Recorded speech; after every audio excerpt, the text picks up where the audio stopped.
Moraes dá 48 horas para Bolsonaro explicar sua presença na Embaixada da Hungria. O ministro do Supremo Tribunal Federal, Alexandre de Moraes, emitiu uma determinação ontem, segunda-feira, dia 25, exigindo que o ex-presidente Jair Bolsonaro forneça esclarecimentos sobre sua presença na Embaixada da Hungria em Brasília. Foi lá, né? Não tava com malas, não tava... Por que soltaram essa história, né? Qual que é assim, a narrativa por trás desse negócio? É que o Bolsonaro estava lá se escondendo na embaixada para não ser preso, né? Ou já negociando uma possível fuga, porque dentro de embaixada o sujeito não pode ser preso pelas autoridades brasileiras, porque a embaixada é território, né, de soberania do país, no caso da Hungria, né?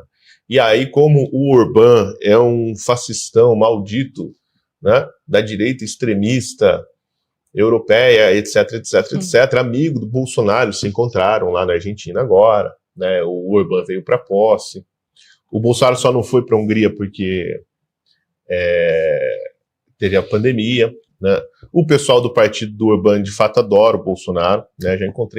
Tive a oportunidade de encontrar alguns deles, assim, todos muito interessados na figura do Bolsonaro, que eles também não compreendem muito bem, né, a figura do Bolsonaro, assim, eles fazem umas perguntas que você vê assim, que é típico de quem não está entendendo nada, né, mas eles têm uma admiração muito grande mesmo pelo Bolsonaro, e uma admiração mútua até. Eu próprio admiro muito, né, o partido, sobretudo, o Fidesz, que se eles fizeram realmente uma revolução na Hungria, conseguiram fazer, assim, é um modelo, eu acho que a direita brasileira deveria se inspirar mesmo, na verdade, no partido do Orbán.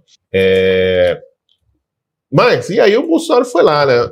O advogado do Bolsonaro, o Fábio Weingarten, publicou uma nota dizendo que o Bolsonaro estava lá a convite do embaixador, né, para discutir as relações entre os países, né, cenários políticos, etc., né, uma relação institucional, porque ele, obviamente, é um amigo do Orbán, está alinhado ideologicamente ao partido do governo da Hungria, né? Então é uma relação de amizade aí entre eles, né? Mas a narrativa é que o Bolsonaro foi lá para se esconder. Qual que é o problema? Ele foi lá 4 dias depois de ter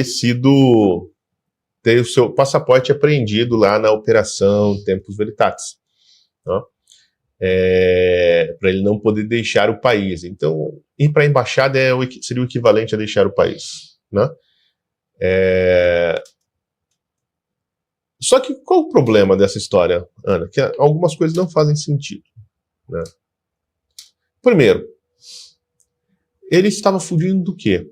Se ele não era procurado por dado, né? O Bolsonaro tem o endereço certo, seu passaporte está apreendido, todos sabiam onde ele estava. Inclusive hoje, que ele estava lá em São Paulo, né? No evento da Michelle. Então, assim, ele se escondeu, mas ele se escondeu de quem? Porque a narrativa, se pegar assim, por exemplo, né, vamos pegar o termômetro, é o blog do Noblar, né, que é assim, um sujeito, de toda a imprensa, talvez seja o mais canalha. É o blog do Noblar, né, que tem a narrativa assim, mais comprometida, né, com a petezada.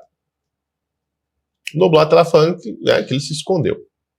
Mas, gente, se esconder, você tem que ter alguém que está te procurando, né?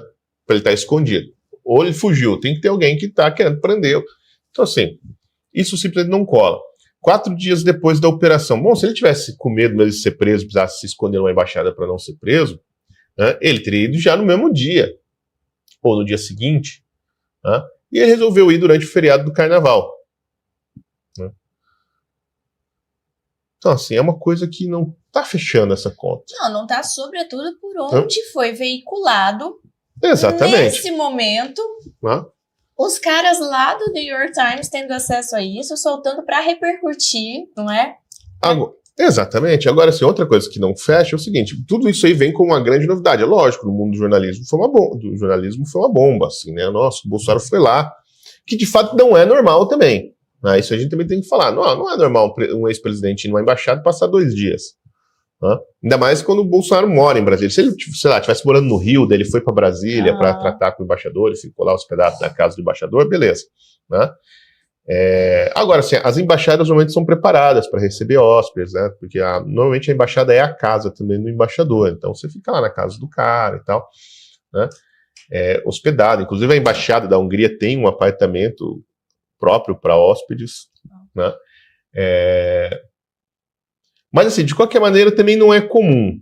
Mas também não é nenhum crime nem nada. Assim, quem tem que responder isso aí é a embaixada da Hungria, que o embaixador já foi chamado lá pelo Itamaraty e falou: ele foi lá, a gente ficou batendo papo sobre política, jantamos, ficamos conversando uns 2 dias, nós somos muito próximos, ele é meu amigo, ele é amigo do Orbán, e a gente queria bater papo. Pronto, acabou. Né? Não tem nada demais. Né?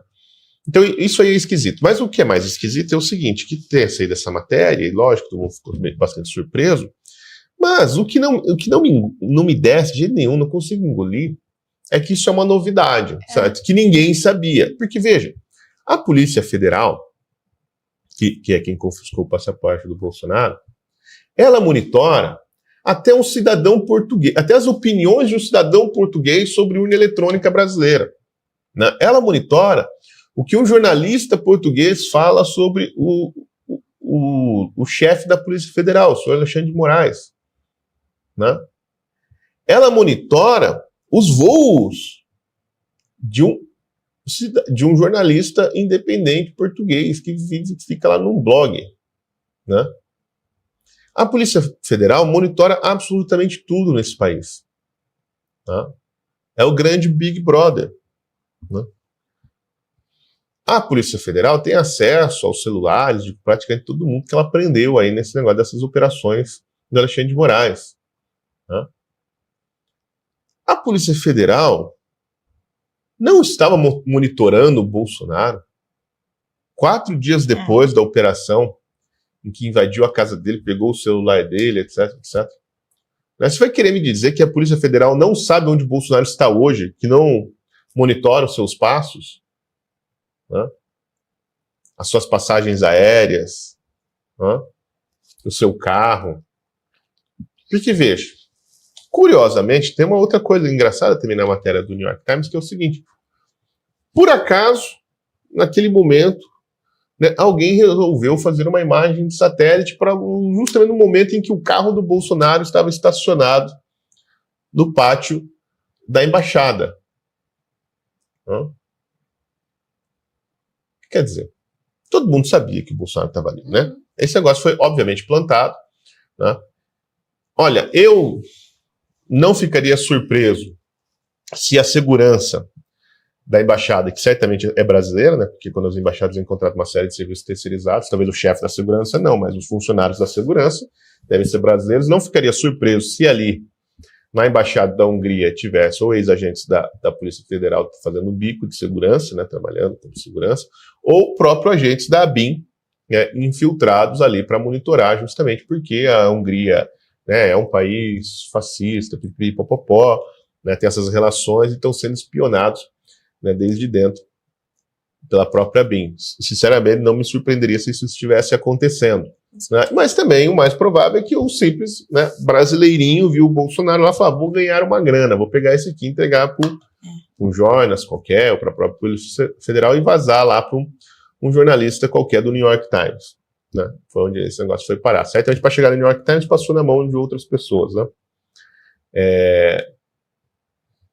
Então, assim, essa história de que agora vamos ter que chamar o Bolsonaro aqui para se explicar, etc., né, dá 48 horas, ele pode ser preso com a medida prisão preventiva para ele não fugir do país ou não se esconder numa embaixada qualquer, isso aí é bobagem, porque certamente a Polícia Federal já sabia.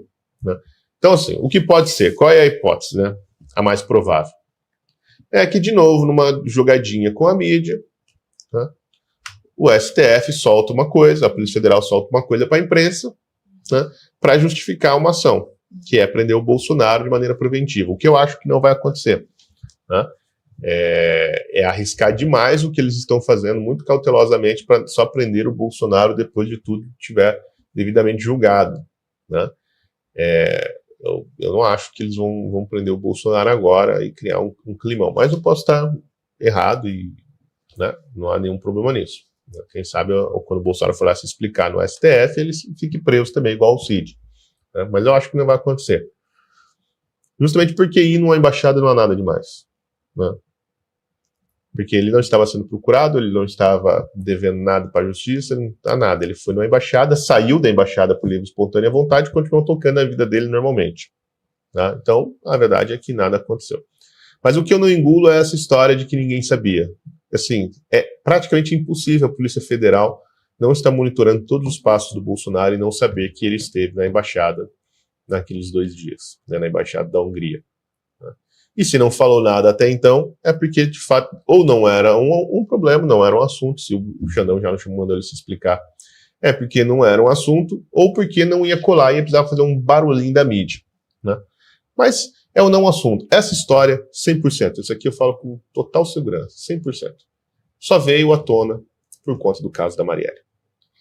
E mais nada. Isso é uma grande cortina de fumaça, né? Como foi, por exemplo, a denúncia do Bolsonaro no caso das vacinas, né, da falsificação do passaporte vacinal, uma história que não tem pé nem cabeça. Ninguém acredita naquilo num minuto, nem mesmo a Polícia Federal, né? Todo mundo sabe que é um argumento fraco, vazio, a investigação certamente não vai dar em nada, né? Mas ela tinha um timing, né? Ela foi feita para criar uma cortina de fumaça, de novo, em torno do governo Lula.